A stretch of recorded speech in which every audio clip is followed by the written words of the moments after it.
Baik, masih bersama saya di Barea TV Goes to School di daerah atau di sekolah SMK Najaf Pabuaran. Oke, berarti tangan buat Dewi ya. Masih sedikit. Wajar pemirsa ya. Tadi dia semangat banget pengen jadi presenter dan ternyata sudah merasakan jadi presenter ya. Gimana perasaannya?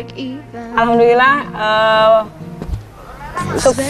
cukup nyaman dan Gak deg-degan ya? meningkatkan lagi Oke, juga. karena saya selalu memberikan kenyamanan ke setiap orang yang ada di sini. Luar biasa. Oke, tadi ke Jalal nih sempat terpotong ya tadi.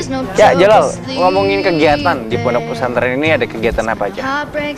Untuk kegiatan di Pondok Pesantren Nurul Ilmi ini sangat banyak sekali, ada 14. Ada 14. Sesuai dengan nama pesantrennya ke-14. Ke-14. Iya. Ada yang 15 kali harus 15 kegiatan. Ada apa aja? 14. Pertama itu ada tim kreatif, Tim kreatif itu Iya. lebih ke bidang bidang IT. IT.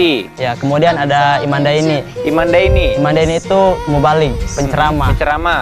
Kemudian ada Spadani. Spadani itu? Spadani itu santri pencinta dan penghafal Al-Quran. Oh. Nah, kemudian ada lagi itu Hadroh, Hadro. Marawis. Marawis. Kemudian ada lagi teater. Teater. Ada futsal, Futsal. bulu tangkis. Bulu tangkis. Futsal, bulu tangkis. Kemudian ada lagi takraw. Takraw. Semacamnya itu masih banyak lagi. Masih banyak lagi. Iya. Pokoknya ada 14. Ada 14. lah ya. Saking banyaknya lupa dia. Ada 14. Kalau kamu sendiri terlibat di kegiatan apa ini? Saya sendiri terlibat dalam kegiatan tim kreatif 14 dengan The Crown. Di Kerawang. Iya, The Crown itu sentral pusat bahasa kursusnya di Nurul Ilmi. Bahasa apa yang ditawarkan di situ? Bahasa itu bahasa Inggris. Bahasa Inggris? Inggris aja? Inggris kita Crown itu kan bahasa Inggris. Nah, buat bahasa Arabnya kita galakan mufrodat. Mufrodat. Tiap pagi. Kosakata tiap pagi, kemudian malam. Itu rutin tiap hari seperti itu. Oke, jadi memang banyak nih Ustadz di sini kegiatannya dan memang terkontrol, sudah terschedule juga ya tentunya kegiatannya. Oke, baik. Dewi, sini kayaknya mau nanya lagi. Tanya aja nggak apa, silakan. Nanya apa Dewi? Iya, Ustaz. Sudah berbagai macam bentuk pendidikan. Terus sudah banyak juga yang di launching atau didirikan untuk masalah ekstrakurikuler untuk membantu dalam pengembangan pendidikan juga. Oke, ya. Nah, yang paling Ustadz harapkan lagi, saya mengatakan harapan dan terus harapan.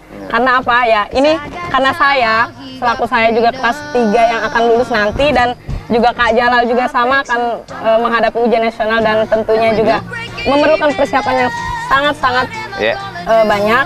Maka dari itu Ustadz, kegiatan apa atau ekskul apa yang paling Ustadz acungkan jempol gitu Ustadz? Oke, ini lebih ke realisasi dari tadi ya. Apa yang dilakukan, bagus nih ya. Silakan Ustaz. Baik, sebelumnya saya jawab dulu tentang kenapa di pesantren Nurul Ilmi ini kegiatannya banyak. Banyak ya. Kan ya. Jadi memang filosofinya adalah bahwasanya semakin banyak kegiatan, santri itu akan semakin disiplin. Dan ini adalah bagian dari pembentukan mental leadership dan kepemimpinan anak-anak santri.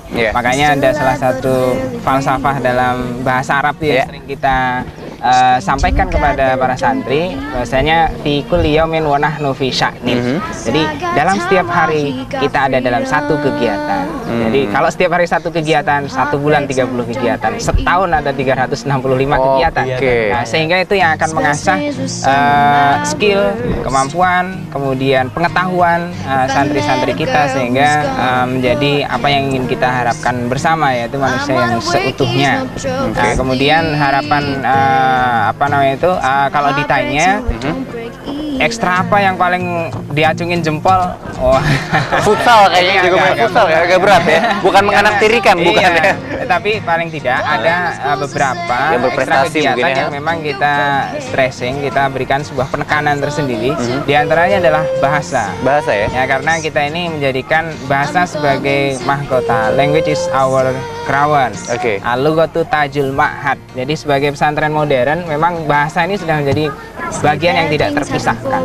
Makanya ekstrakurikuler berupa The Crown ini kan ya kita dirikan dari awal berdirinya pesantren.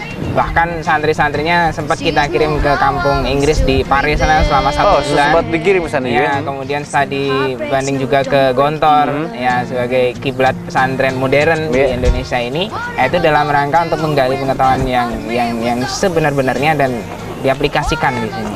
Oke, baik. Dewi ya, ternyata sudah beberapa jawaban pasti ya. Ini Dewi harapan terus baik gitu. Kalau dia mungkin mau nanya ke Jalal? Ya, untuk Kak Jalal gini Kak, dari berbagai macam kegiatan kan Kak, gimana sih kakak membagi waktunya antara tim kreatif ya, mungkin kita juga sama-sama bagian dari tim Orang kreatif ya. Kemudian The Crown, terus saya juga kebetulan juga masuk dalam organisasi Imanda ini, yaitu tentang pidato, muhadharah segala macamnya. Nah, gimana Kak? Kita sama-sama sharing untuk membagi waktunya. Pertama, untuk ekstrakurikuler tim kreatif, yang pasti saya itu segala sesuatunya harus pakai time schedule. Karena kalau tidak di time schedule itu badan fisik itu akan lemah. Nah, misalnya tim kreatif saya bagi waktu misalnya pagi. Nah, setelah itu kerawan tuh saya bagi misalnya siang. Jadi tiap waktu itu seperti itu terus. Karena ngeliat dari fisik kalau terus dipompa segala macam, fisik itu akan lemah. Makanya harus ada time schedule yang lebih bagus lagi. Oke, jadi ada pembagian waktu dan schedule yang jelas. Jadi nggak bingung nih, sama kayak pemirsa.